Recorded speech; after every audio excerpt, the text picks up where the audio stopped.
Welcome to the Strongman Say podcast. Another episode, as always, here to tackle the big issues in strongman. Not the issues, but things to chat about. And today is probably one of those episodes where we'll begin with the caveat of we love everyone, but we think there's topics that are worth discussing. There's always something worth discussing. Yeah, worth discussing. Just in terms of, I mean, no one really cares about our opinions, but maybe what our opinion is on some of the things going on or some of the things that we're seeing in Strongman Australia and internationally, and whether we think they matter or maybe what's the best way to go about them as well. But to start off with, Victoria's Strongest Man happened. How was your performance? Oh, amazing. Nailed it. Smashed it out of the park. Big cut, went well. It actually did. A few people were like, I couldn't make weight. Yeah, I know. And I was like, nah, I would have. It was better than Toowoomba. Yeah. No, just felt really sick. Mm. And like towards the end of it, like stomach was hurting. Yeah. Which is a new one for me. Yeah. So You definitely didn't sound healthy. No, the cough was really bad. Yeah, the cough was pretty nasty. That's not really something that's ideal to compete with. I think if there wasn't Wagga in 2 weeks and January and if I needed the ticket, different story. But yeah, we had a phone conversation the night prior to any more saunas and baths, and we had a chat. And I guess the big thing was cool to do, but Wagga, you need an invite. ASI is coming up, bigger competition. While it was going to be fun and you'd train for it, there was no real benefit to pushing at the detriment of the important comps coming up. Yeah. And it was just a battle with myself of like, I don't want to bitch out of it, but do I want to do the comp, or is it just pride and ego that's like, don't be a little bitch? Well, that's exactly what I said to you, just being prideful. If you did it, it's only for pride. That's so you not helpful though. Out. It doesn't get rid of it. It doesn't get rid of the pride. The pride's like, and what's your point? Yeah. Yes. All right. So I'll fucking do it. Yeah. So watch me. We've decided. And then I'm like, if it was somebody else that I was coaching, if it was anything else, I'd be like, don't be stupid. In those circumstances, we would probably both say like, there's nothing else coming up. You've trained for it. You're 2 kilos away from making weight the night before. Yeah. You'll make weight fine. You'll be able to refeed, get past this hurdle and then go forward. Or like you need to qualify or you need this to qualify. Yeah. But in the circumstances, I think we both agree that if it was anyone else, the recommendation would be if you compete, your recovery time over getting over this cold will probably be longer. It's going to impact your training over the next couple of weeks. You've got 3 training weeks only before the next competition. Yeah. It's not worthwhile. It'd be like having a little injury or something like that. It'd be like, if this is the only comp or this is the big one, risk it, send it. Yeah. And if you've got other stuff on, it's like probably not smart. Yeah. Felt fine during the day, and then I'd like yell at people and then cough, and then everyone would look at me like, stay away. Don't come near me. Yeah. And then I'm watching how many reps get done on the squat, and I'm like, I think I'd get halfway and just cough. Yeah. Yeah. Oh, yeah. And the moving medley would have been I don't horrible. know if I'd come back from that. No. I think I'd sit in the corner just like dry heaving. Good day, though. Yeah, great day. Yeah, really good day. Some really good performances across the board. The heavyweights were really fun to watch and super competitive. Yeah. When you've got a deep comp like that, you have everyone coming first or sixth, or you don't know where the points are at. This is the it's fun not thing. Not a 2-person race. Yeah, this is the fun thing that we often harp on about a little bit in terms of like competitor numbers, meaning that the field gets mixed up a little bit and makes it more interesting. We saw that there was ups and downs for everybody throughout the day. I mean, Aiden on the podium for ASM last year, or this year, sorry. Jordan winning ASM, second and third this year. And that's a consistency thing. Like Josh, who won, obviously biased, but consistent, right? Yep. Like he won one event for the day. Yep. But he was consistently up there across the board, and consistency wins strongman, right? And if you drop an event or bomb an event or don't do very well, it makes it very hard to come back to when there's such a big field of good guys sharing points or mixing it up. Yeah, when it's that close, you don't even have to bomb an event. No. You just have to miss something by 5 meters Yeah. or go a little bit slower. Mm-hmm. I think ASM, if Aiden didn't zero the squat, Yeah. I think he would have won. Yeah. On points. Yeah. I think that one rep Yeah. was so big either way. All makes a big difference. Yeah. And the other weight classes were pretty solid. Some of them Yeah. were really good, so it was good to watch. Obviously, still the same deal in like the field. Some really strong weight classes with some great competition. And then, like we always talk about it, the depth is still coming up in some of those classes as well. Yeah. I think given the right events, it can still be exciting. Yeah, And for it sure. can still be very tight. Yeah. So It's heavy too. you pick the right events and they're exciting to watch all day. Yeah, for sure. There wasn't a boring event. No, it wasn't a boring event. It was actually very good to watch, and Very biased on that. Yeah, We helped. we helped steer the events. Yeah, we helped steer the events. Very biased, but look, fun events, great day. Yeah. And a good weekend. I mean, you saw Taz Coastal Carnage looked really cool. Eddie Williams getting the win there. Yep. And we're going to talk about the ASM thing in a bit too, just about how tough it is to get into. I mean, looking at Fardy and Aiden, obviously not making it thus far. Still one opportunity to get, which would be good to see. But yeah, super tough. But like comps all around, like which was really cool to see as well. Some really good comps. So Andrew Fraser got in for ACT. ACT. Yep. Corey, Oh man, don't start. Tyson's athlete. We're retiring Corey, I think. The We're gonna biggest take person him- ever that just needs to be put in Yeah, like a we're gonna bubble take him out the back and shoot him like a broken racehorse. wrap. I hope he is. Uh, I love Corey. I've been coaching Corey for like 5 or 6 years, and he is an absolute weapon athlete and has all the potential in the world. He was super strong leading into the competition. He'd run that yoke. ridiculously strong. Yeah, Really ridiculously strong. Like we had the conversation about the fact that like it was almost too light of a comp. Like we'd have to dial things back into the competition. He ran that yoke the best that he's run a yoke. Yep. He was pressing and pulling the best that he's pulled. His body was holding up together because we'd just done huge rehab blocks and we were just building that strength back up. And he was looking fucking fantastic. Yep. And then come comp day again. So yeah, look at this point, like he's got some rehab and stuff to do, but I'm honestly not sure whether we'll see Corey back in competition. We've had some talks about it, and his feelings are very similar to my concerns or my feedback, just in terms of he enjoys training, he enjoys getting strong, and that probably won't change. But until he really wants to do a competition and feels capable of doing it, I don't think we'll see him back on the comp floor, which is a shame. But those things naturally happen anyway. Like most people would be the same after having something like that. They just go, stuff this. Like, I'll just train. Yeah. And then eventually start feeling good, start feeling stronger. And for some people, they go, no, I've still got something to do. Yeah.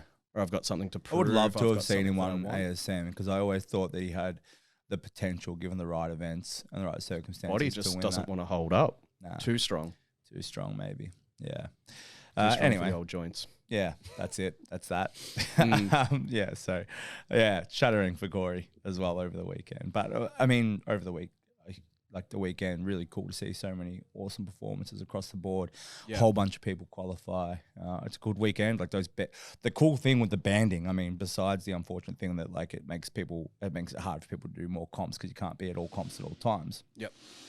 The cool thing about the banding thing is like big weekends in strongman across the board to talk about, and we get to see some awesome performances in every state in strongman. Yeah. Didn't see much from Western Australia though. We never do.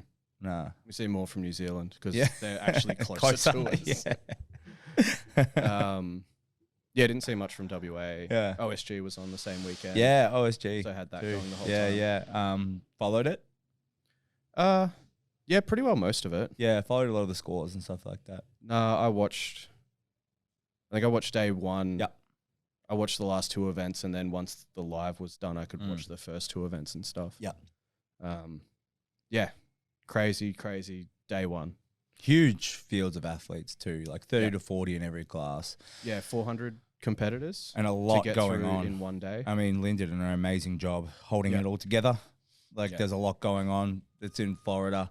They had hurricanes and stuff like that. They had to postpone the comp. They condensed it to 2 days. Massive. Everyone got all their accommodation like on the water, on the beach. And then because the hurricane came in, everyone had to get evacuated up until like a certain point. Yeah. So everyone lost their accommodation, had to bunk with other people. Yeah. Like pretty wild. Yeah. And then it was a 3-day comp that got crammed into 2. So I think there's a lot going on. He announced it and he's like, day 1, he's like, if you're not ready to go, the heat's going to start. Yeah. And you'd watch like 3 people come out and they're set up for their deadlifts and they count in and there's just an empty lane. And then 10 seconds later, someone tears in, puts straps on, like they missed their call. Yeah, and usually strongman's a little bit more lenient than powerlifting or weightlifting. Yeah. I think it's a good thing. You kind of wait for someone. Yeah, I think it's a good thing because it's really annoying when the competitors that aren't paying attention make the competitors that are doing the job wait. Yep. You're ready to go. You're in the zone, and you're waiting for some motherfucker to like get themselves sorted and their team to do all the shit and you know, like get it, like, bro, we've been out here for 30 seconds. Yeah, like we're done. We've finished the event. Like, you zeroed. Yeah, that's definitely. I think it's a good thing to be doing. Yeah, at that level, you need to get your shit together. Yeah, like that's part and parcel of the sport. That made the live stream great to watch. Yeah, because it was just like bang, bang, bang, bang, sweeped everything out. Next event, ran through super quick. Yeah, really cool. But everyone's got a coach backstage. Yes. You have your helper. Yeah. Keep an eye on it. Which is where the good coaches know where their athletes are going, know when to ship them out. So, yeah, cool weekend to watch. Awesome performances as well. Strong guys in those events too. Like the Viking press looked really fucking heavy. A lot of zeros on the Viking press. Yeah, they did that. Just about every year there's been like a Viking press or a heavy overhead. Yeah. You see that big cut. Yeah. Deadlift was the same. Yeah. I think a third of most weight classes zeroed. Yeah, interesting.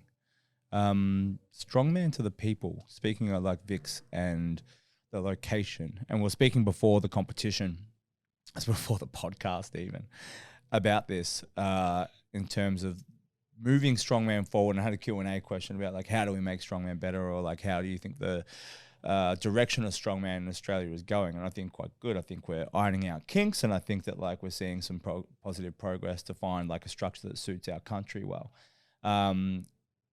But I think that like the weekend, as far as like the Doherty's gym went, you know, it's central to Melbourne. You had gym people stopping past and stuff like that. Like you're bringing it. Often we do Strongman for ourselves, right? Yeah.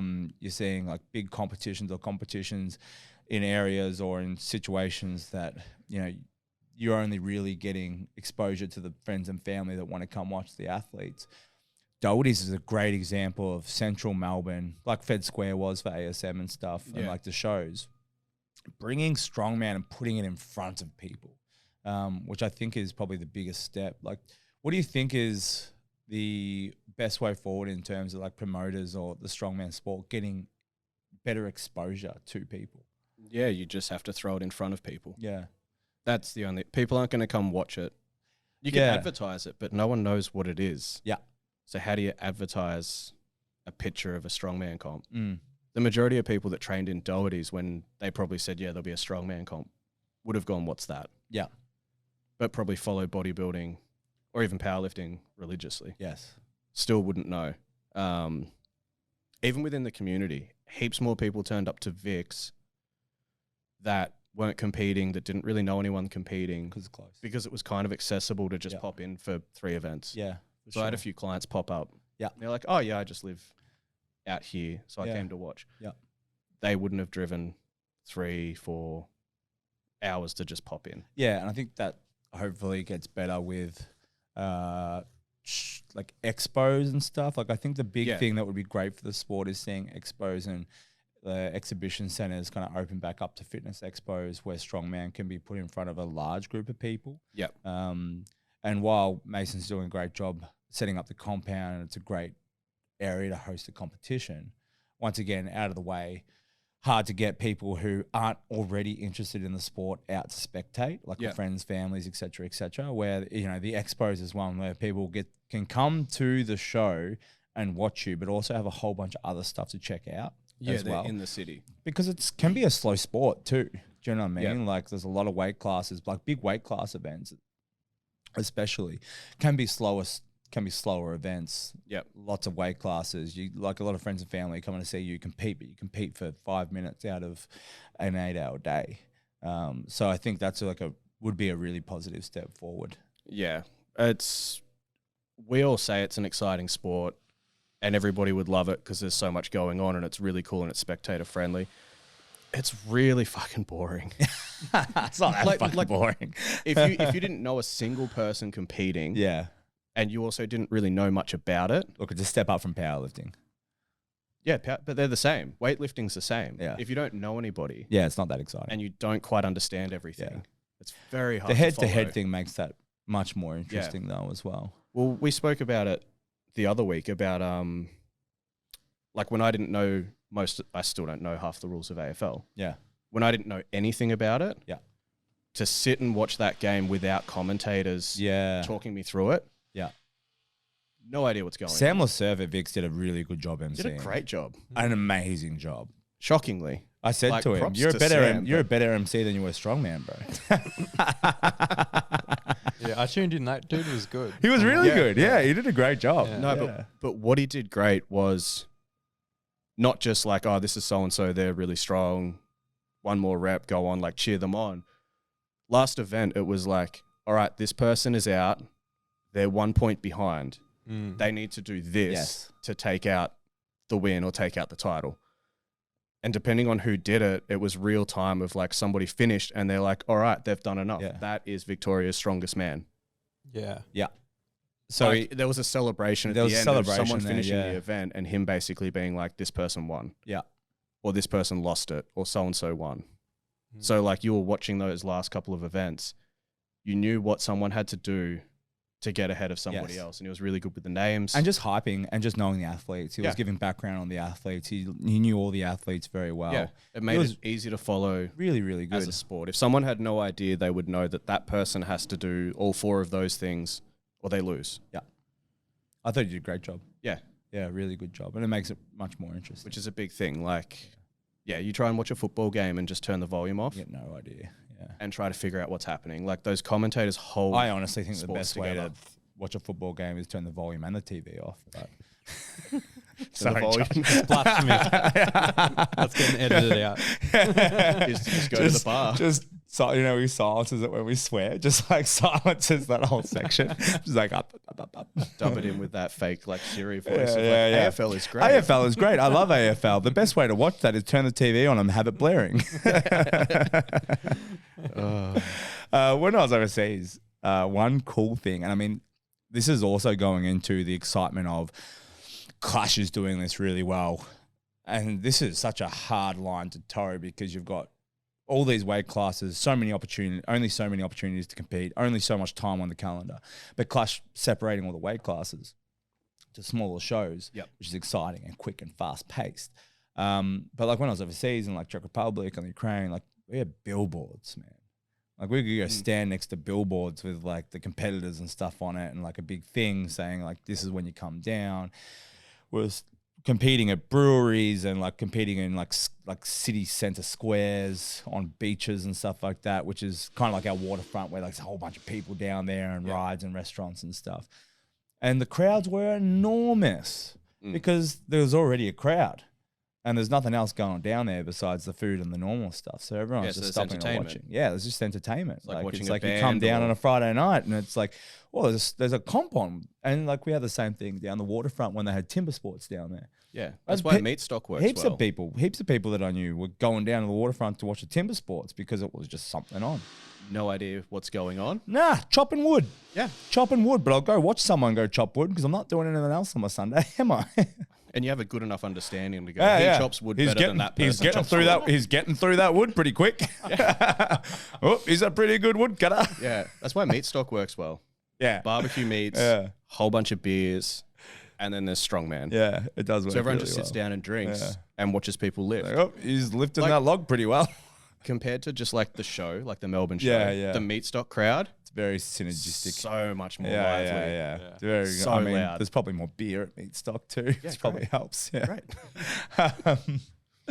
Oh gosh, yeah. I think definitely seeing Strongman, and we tried with Vic Strongest. Sorry, everybody, it didn't happen because kid gym renovations, the whole deal.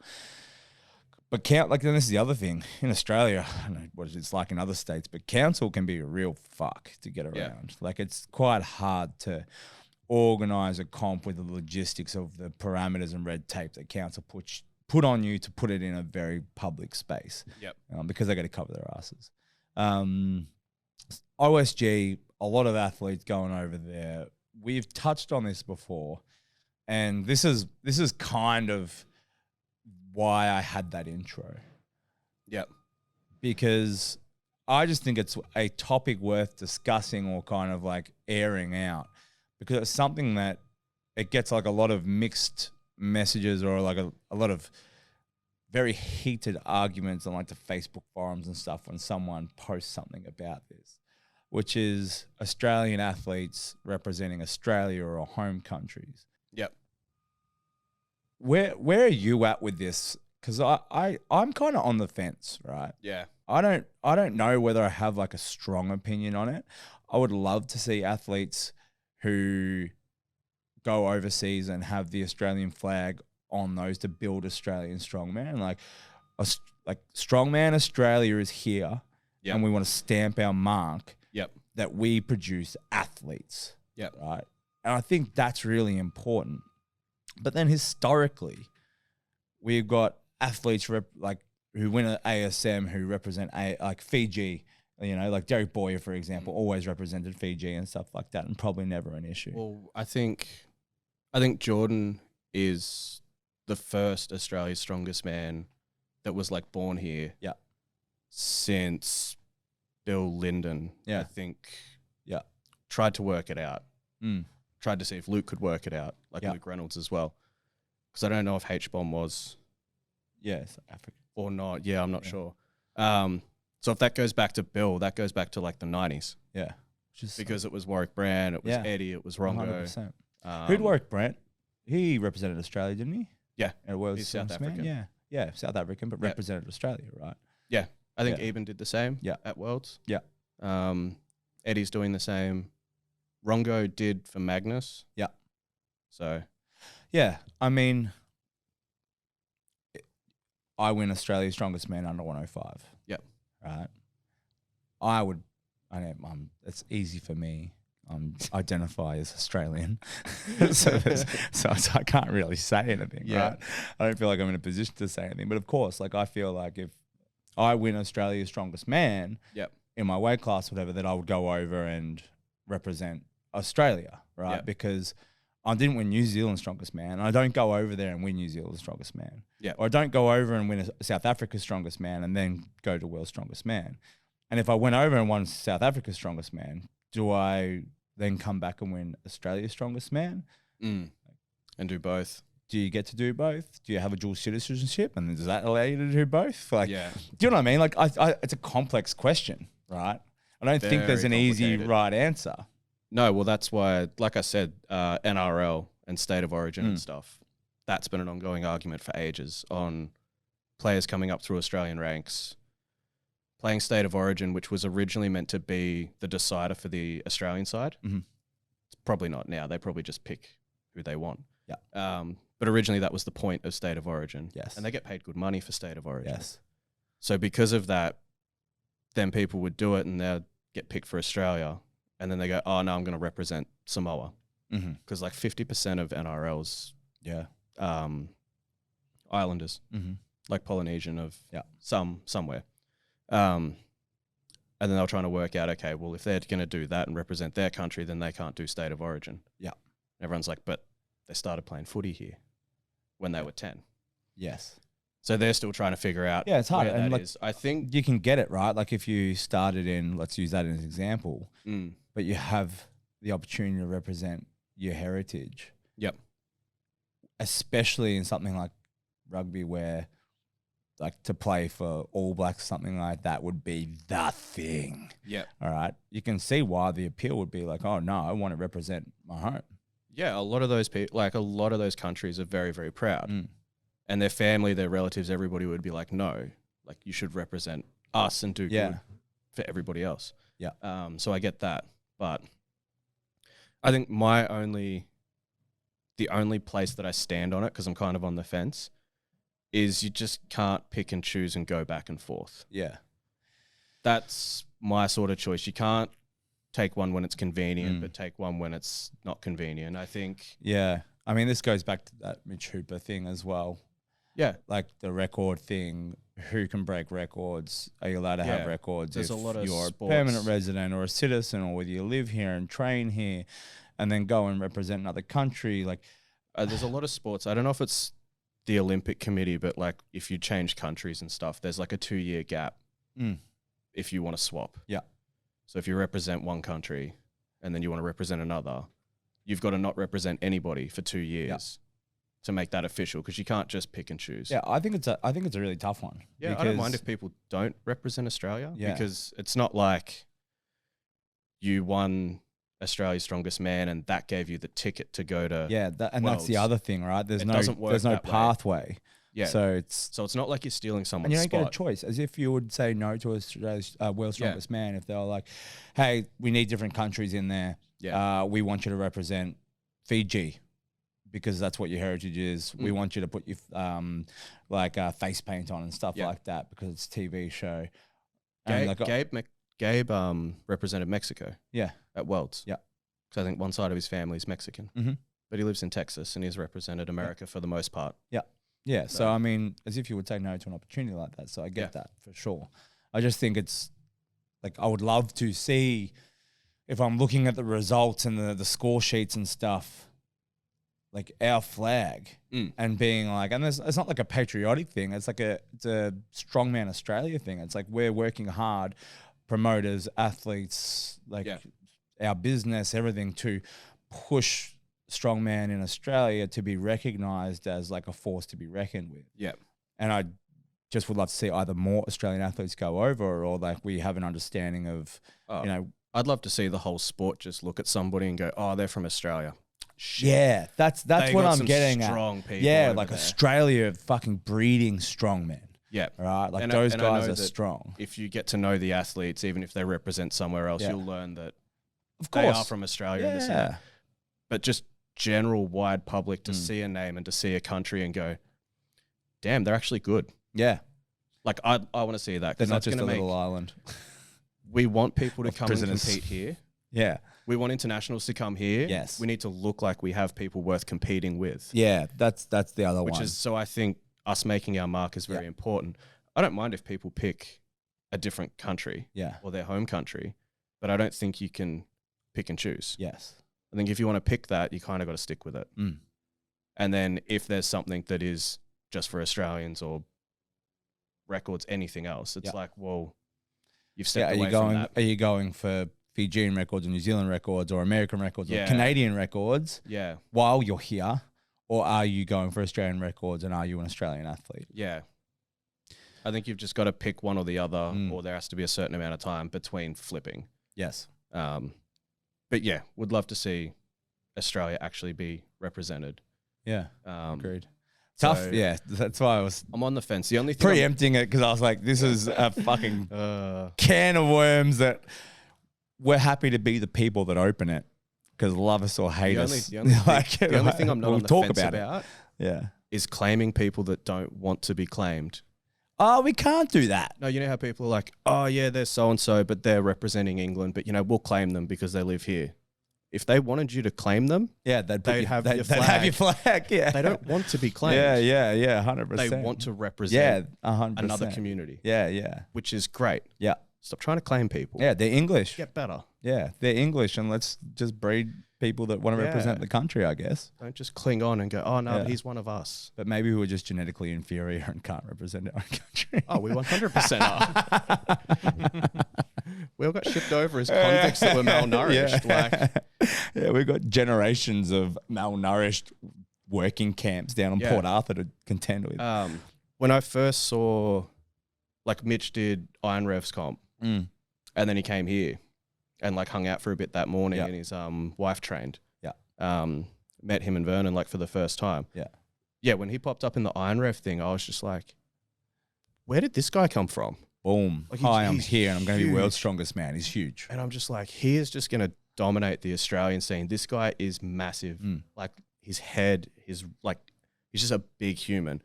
And someone's like, oh, he's Canadian. I'm like, of course, no Australian's that size. He's either like a big, huge American or Canadian or something. Because I'm like, he's supersize me. Yeah. But at first, I was just like, we don't have people like that here. Yeah, 100%. We have big people. Yeah. But not that. Yeah, not as much. Not like that. Our genetics are terrible. Yeah. Well, that's why we weight class athletes, not open athletes. Yeah. Could be why the heavies struggle so much. Maybe. Yeah. With competitions, and we're seeing a lot of competitions, this was something that got a lot of feedback from the current competition, which is like the trophy thing, right? Yeah. And promoters all do an amazing job. They all have different ideas of what athletes want. I mean, this is a competition where like everyone got t-shirts. The comp was run amazingly. Everything was fucking A1. It was organized amazingly. But there was some disgruntled feedback around like the trophy thing, right? And like in previous competitions at that level, like I've got a couple, just saying, amazing trophies. I've got I mean, if you go downstairs, there's quite a trophy cabinet, huh? But like a couple VSM trophies and stuff. And there was like some disappointment, I think, around that. Trophies for comps. Matter, don't matter? It's very much a part of the sport. Any sport. Yeah. But also like weird, interesting trophies. Like they don't even have to be big or glamorous. I think anything. ISF used to get plaques and just put little mini natural stones on them. I thought that was the coolest thing ever. Great. Very much a part of it. I just think from my point of view, when I'm the 65-year-old dude hanging around the gym and kids are like, oh, look at that old fucking guy doing curls in the squat rack. Like I was victorious. It will be the first time I do curls. I'm waiting for old age to introduce them. I'll be like, I was Victoria's strongest man. I was Australia's strongest man for 4 times. I just think it's nice to sit on my porch, drink some lemonade, smoke a cigar, and look back on my trophy cabinet when I'm 65 and see my achievements. Do you know what I mean? It's nice to say or know that you're Victoria's strongest man, but I think it's cool that like when your kids grow up, they see your cabinet and they've got all the trophies, and you've got a memento for winning that, because the moment lasts a minute, but a trophy lasts forever. Right? Like it's a cool thing to have. It's a nice thing to sit back and remember your athletic achievements, and it is a token of an athletic achievement. So I think it's really important. Yeah, that's every kid that ever won anything have trophies along the way. I've got my ribbons from like junior athletics. Yeah, and like it doesn't have to be a participation thing. No, but I think podium is good. Definitely. Oh, like first like trophy and medals or something like that. Second and third. Yeah, they can literally be nothing of medals, but I've got random ones from a comp in Queensland that's got second at this comp, because I wouldn't have even known where it's from. Trophy or money? Trophy. Every day of the week. Like, give me $100 trophy money, over great, $1,000 prize money, I reckon. Yeah. That's it. Everybody would just take a shirt or a trophy over $500 when the shirt and the trophy's $60 or something. Yeah. Hands down. I'm all about it. Like you're more proud about it. It's like a tangible achievement. It's a very tangible thing. And it also gives you your moment in the sun, like getting that trophy or walking up. Yeah, trophy, right? Sword. We have had sword fights with that trophy. That's a practical trophy. We've actually fought with that trophy. It's an actual trophy. Yeah, it's a trophy. Well, I got this and a trophy and a watch. And something else. Way over the top. Pretty good. Yeah. Not bad. This almost didn't come back from customs. Yeah. Like, what's in the box? And I'm like, it's a trophy, but it kind of looks like a sword. Going through the airport into carry-on with a scabbard on his back. I haven't checked. What's this? This is the trophy. It's fine. Well, it was full wrapped up in a box, like wrapped in shirts. Yeah. So I had to unwrap all the shirts. And there was a camera crew there, so I don't know if that was like a Border Patrol Brisbane. That would have been the best. The episodes, but there was somebody there like that would have been I'm good. like, I'm so tired. Leave me alone. Especially you had long hair. You look like a like Saxon warrior. When I pulled it out to show them, I still did this. What's wrong? This? It's going to get taken off me. It's going to look good. Yes. But yeah, super important. Yep. It's meaningless It's a piece of metal. It's a trophy. It's a medal. It doesn't mean much, but it means a lot. Big Z wouldn't need a bigger house if he didn't have I just all want these to be Big Z trophies. one day. One of the most impressive things that I've He's seen got is trophies from just random little comps. And when they're I like, went to Yuri Chadwick's gym, I was like, yeah, want they have the footy trophies where there's a guy kicking the ball. They all have those from people lifting weights and stuff. yeah, It's cool. It's really cool. Yeah. I agree. Yeah, very much so. Everyone was gutted when the last Arnold's, the 2019 one. No one got their medals. Oh, because they got stolen or something. Yeah, they got stolen by another sport. Yeah. What? Yeah, so Arnold's always had like a gold, The same silver, ones. and bronze yeah, medal. they're like always the same. So everyone got their trophy that won, Yeah. but the top 3 didn't get their medals because they get ordered for the whole Arnold Sports Festival. Oh, yeah. And one of the other sports that didn't pay or put in money for their medals must have gone into that room or said that we need medals for our people. So no one in Strongman got them. Oh, no. And Strongman being Strongman is like, yeah, we'll get on that and in 3 months we'll ship them out. Nope. Gone. So I got nothing from that. I didn't do 2019.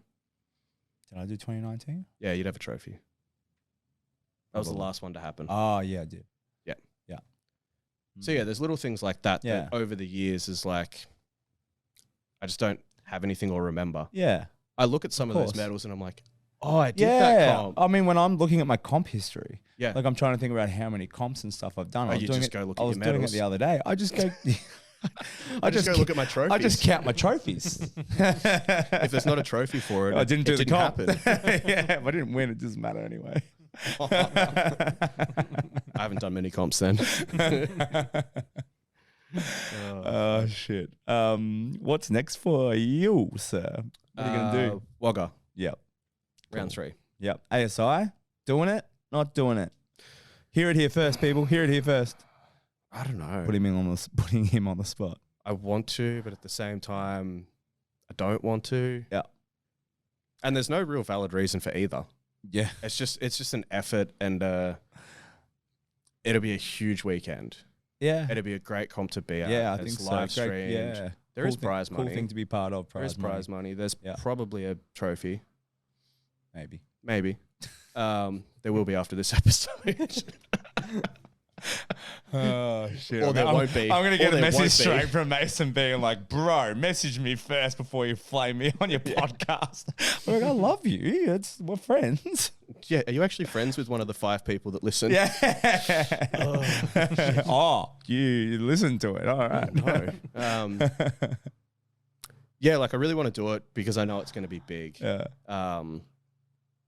But at the same time, like going to Vic's and handling everybody and wrapping everybody and making sure everybody was fine. Everyone's like, how are you going to compete? Yeah. I was like, honestly, I would have struggled because I was coaching at the same time. And I had such a good day coaching and watching everybody else. 100%. I'm not at the stage where I'm ready to like Step back Nick Best and put my... Oh, did you see that? You probably didn't on the live stream. No. Nick Best like took his weightlifting shoes out after Stones and did the whole that's place in the cute. middle, Yeah. officially retired. Done. Yeah. Yeah. Not ready for that stage yet, No. but having a lot of fun coaching. Yes. Yeah. Agree. So January is going to be a busy weekend of that and just hanging out and doing things. And I'm like, I'd still probably have fun not competing. Yeah. But Totally. Everyone. at the same time, I really want to do it. When I haven't done Arnold's, I think there's a couple that I sort of skipped just based on like previous years comps and all that sort of stuff and timing. And everyone's like, "Oh, were you gutted? Did you have really bad FOMO?" I had the best day. Yep. What are you talking about? I've got a bunch of great athletes here. My athletes either won or they did great or they PB'd or I'm handling everyone. I've got a busy weekend and I'm not even competing. Yep. Right. And I said this to one of my clients the other week. I said, I've never teared up for my own achievements. I've never, like in terms of like satisfaction or fulfillment from competing and winning, we've talked about how we have expectation around us winning. And it's great when you do. Like there's obviously a sense of achievement or satisfaction that you've worked hard and that you win, especially in a tough competition. But I've got clients, numerous, who can testify to me watching them achieve something or PB, and it's not win the comp per se, but it's like achieve something that I know they've really busted their balls and like worked their ass off to try and get, and hit that in competition. And you have that like proud coach moment where you like start to well up, right? Yep. Notorious for being a big fucking softie. I was going to say, you crying is like shooting fish in a barrel. Sad movie. Should get my estrogen text probably. Nice sunset on any given beautiful day. sunset on the beach with a cheese platter. It just gets me. Coulter doing anything at all. Just existing. Yeah, he's pretty cute though. Yeah. Oh, you'll make me tear up. Don't say his name. Yeah, absolutely a big softie. But yeah, I don't get that fulfillment. Like you're talking about coaching, it's very fulfilling watching the people that you coach. Like we care. Do you know what I mean? Like I'm a lot more prouder of I'm much more athletes. proud of my athletes, and I'll tell them that I'm proud of them than I would ever be myself for winning or doing something. No, I hate myself. So like, it doesn't matter what I do. I'm going to be like, not good enough. I'm never enough, but my clients exceed expectation. Yeah. They exceed far what I set for them, and I couldn't be prouder. Yeah, I totally agree. So yeah, I totally get that. I definitely agree. Like when people are just like, "Oh, you're gonna have kids." I'm like, I've got like a lot of them Yeah, already. I've got so many, and they're a lot of work. I've got a Very gym high full of them and maintenance. a coaching stock full of them. Yeah, but then you feel proud, I guess, in that same Oh, way. definitely. I assume. I definitely feel super proud of like my clients when they achieve stuff or they unlock the next level. Yeah. Do you know what I mean? They unlock a skill. Will you be proud of your son, or will you be like harsher on him than I'll be anybody proud of else? him. Yeah. Yeah, I'm already proud of him. He almost smiled the other day. So it'll go the other way. Yeah. He literally just does anything. Nah, And you're I'll make super him. proud, I'll make like him work. I'll make him participation work for it. There's going Yeah. to be a fine line. I'm conscious of that. I'll be secretly proud, but I will make sure I tell him that I'm proud of him. It's a secretly proud one. Yeah. No, I think Where everyone's like, I just want him to say that he's proud of me. And he's super proud, but won't say it. no, I definitely will. I definitely will. I think raising a boy is. There's a lot of male clients that you've had that have just been wanting that proud dad moment that never got I it. give it when they earn it. Yeah. They're all sitting there just like, guess I didn't earn it. Guess I'm still earning it. You're gonna get inboxes after this. I get- died under that sandbag for you. I get trashed for like the like thing. Like I'm sparing on the old double click on the Instagram world or like the comment and stuff. And Unless you're a motorbike. yeah. Every motorbike. Yeah, my life photos, a lot of motorbikes and probably tattoos. Yeah, I get like a little bit of shit for not hitting the double like. Like, did you see it? Like, even Leigh's like, did you see it? I'm like, yeah. He's like, why the fuck didn't you hit double tap then? I'm like, I guess, I don't know. I was impressed. I liked it. I just didn't think about it. Yeah. Just scrolling through. I'm like, when you post something, just collab on it so then we can both have it, and then just half an hour later just post it. I'm like, guess I'll just fuck myself. I did forget about I guess I did forget about the collab thing. That was going to be a thing. Yeah. I just forget about it. I was like, it'd just be simple because then I don't have to post anything. Just be convenient. Oh, yeah. I'll reintroduce that. Nah, I'm going to decline it now. I'm not that easy. This makes me think of a thing. Like, no, fuck you. You didn't open my message. I don't want it. Known to be stubborn. No, what? Yeah. So maybe SI, maybe not. Playing it by Yeah. ear. I think when I had Vix and everything else lined up, I was Yeah. like, okay, heaps of weight cuts, heaps of comps. Mm. I probably won't. But then because I didn't do Vix, Yeah. I'm like, can probably do it twice Yeah. in a short span, and Yeah. that's not so bad. Yeah. My big thing is the timing. Depends who does it as well. Yeah. Mine's like if there's no international athletes. Ours is the opposite of a lot of the sport when they first get into it are like, oh, someone else is doing it. I don't want to do it. I'll get smashed. I tend to pull out of things or not want to do them if there's not many people doing it or if someone good's not doing it. Yeah. Mine's the international athlete thing. Like if there's not a lot of international athletes doing it or if there's none, I would maybe reconsider. But then also the timing thing, I think, after qualifying for Wagga, you've got a period of time before middleweight series. And if we do international comps next year. It's a hard time to fly international. It's Luke Davies messaged me Yeah. and was like, It's super expensive. he's like, I understand why not many Aussies do OSG now. He's Wild. like, we looked at flights to Australia because Ree got invited, the Clash. And he was just like, it's ridiculous. it was like 2,800 Yeah, to get across. Yeah. And he's like, I'm just going to assume that if there's an Australian at OSG now that they are filthy rich. Because he's like, I don't know how you can afford to go there. It's really expensive. That's that's why I think he people said the don't go month over. after Yeah. was way cheaper. Yeah, but summer. that January Yeah, period. January is like, so maybe it just needs to move if we want to get international people away from that like Australian summer thing. Yeah. I'd like to see it split in the future that weekend. Yeah, so different like weight classes. Well, yeah, not have intermediate as intermediate. Yeah. Just call it like nationals. Yeah. AS, nationals. Just drop the A. And then have like the invitationals or like your clash. Or Yeah, like bigger so invite comps. The American structures, we're kind You're of right. There's no like similar to Australia's it. strongest nationals kind of thing. There's one with the A after the S. Yeah, like ASA. But then like, Yeah. do the AS national champions go, oh, I'm Australia's strongest, right? Because they will. But then there's also Australia's strongest middleweight. No, because we're Amateur nationals, and then we get pro cards. we're mimicking America very similar. They have two big federations, both nationals. Yeah. Heaps of people do it. But generally the best of the best don't do it. Like say like Nick Camby and those group, they do America's Strongest Man, 105. Yeah. And they do the Arnold Ohio. Yeah. And they do OSG. Yeah. They do all these other sort of bigger ones. But then nationals still has great quality people that kind of lead into the bigger ones. Yeah, it's a stepping stone to go to the big shows. So we almost have it's two getting close to it. federations. We could have two nationals that have all the good people, but they might not always have the best. Yeah. And then we have, more. And pro motivating for side those of it. coming up because they're not just getting beaten by the guys who are at that top level. Yeah. Most comps. It doesn't have to be labeled as amateur and pro, but it gives them like something.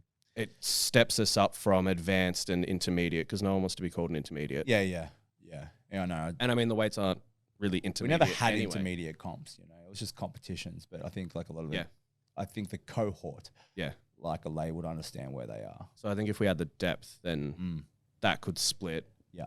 And then the international side could be picked around a time when internationals can travel for cheap.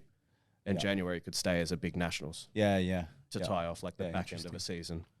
Potentially. Just my thoughts. Yeah. I have no idea how to run anything. So And probably won't. I have all these ideas in my head of how things would go smoothly, and if you gave me all the money and resources, it would probably catch on fire.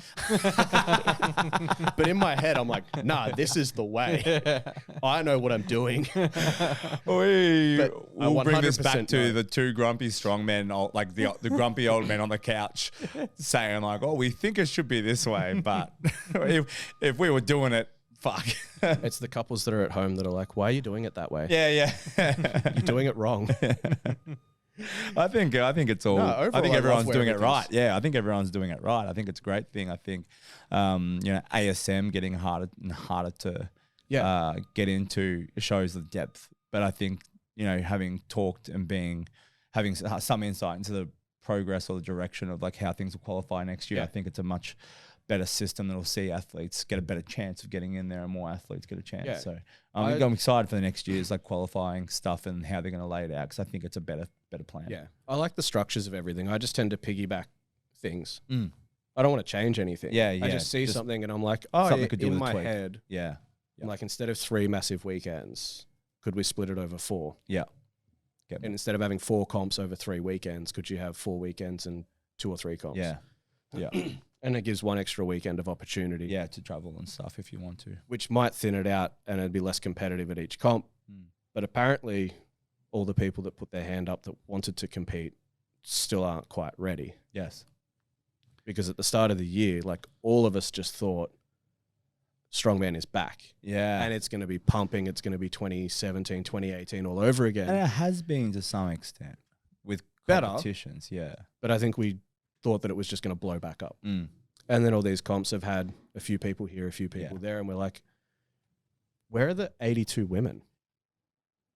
And I know that a lot of the top ones have left the sport and done different things or cut weight and stuff. But if we cycle back to putting strongman and what we were talking about before the podcast, we cycle back to putting strongman in front of the people. Before the podcast, we talked about the sales and marketing thing, right? So when you're trying to sell a product or when you're trying to get someone into your business, it often takes 4 to 5 touch points or like contact points or exposures to get them into whatever it is you're selling or whatever it is the business is, right? And it's kind of like strongman. You put it in front of people. You put the sport in front of people that maybe not sure about it or haven't seen it before.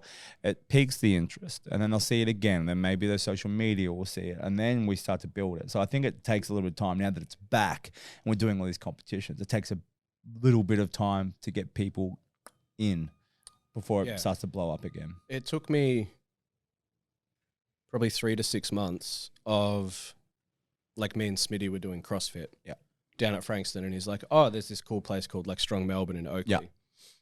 We should go check it out. Well, that got said probably once a week for a couple of months. Until you did. And then I went out and he was busy and I did it and I'm like, this is fun. And then for the next probably 3 months, I would just go out on the Saturday and I'd do CrossFit during the week. Yeah. And then eventually it got to the point, like, he would go out, we'd do the same thing. And eventually we're like, we should just go here during the week. Yeah. But that took so many stages. Yeah, for sure. And I wasn't enjoying CrossFit at the back end. It was just habit, what routine. It's what I knew. Yeah. That was different. Yeah. So I wanted to do it, but that took a long time. Transition period. Yeah, and being exposed to it. Yeah. So yeah, you have to have it in people's faces a lot. So I think it also will take time. How long did it take in the gym? There was, 3 of us doing log? Yeah. When the gym opened. Yeah, when the gym opened. How long did it take before other people started? And in the old Strong Geelong, because there wasn't a lot of space for strongman, there was a big strongman group at one point, and then it really swung towards powerlifting because of the space that we had. It was just easy, I think, for people to do powerlifting, and powerlifting is so much more accessible. But now we have so much more space, and we have more equipment, and we have more varied equipment for different people. It's easier to step into. There's more people doing it, so you see it more. There's more exposure, and now it's definitely swung towards that strongman side of things again, which is cool. Crazy what a bit of standardization can do. Yeah, for sure. All right, thanks for listening to the Strongman Say podcast. Another episode wrapped up. Hopefully you enjoyed it. We'll see you in a fortnight's time. Yep.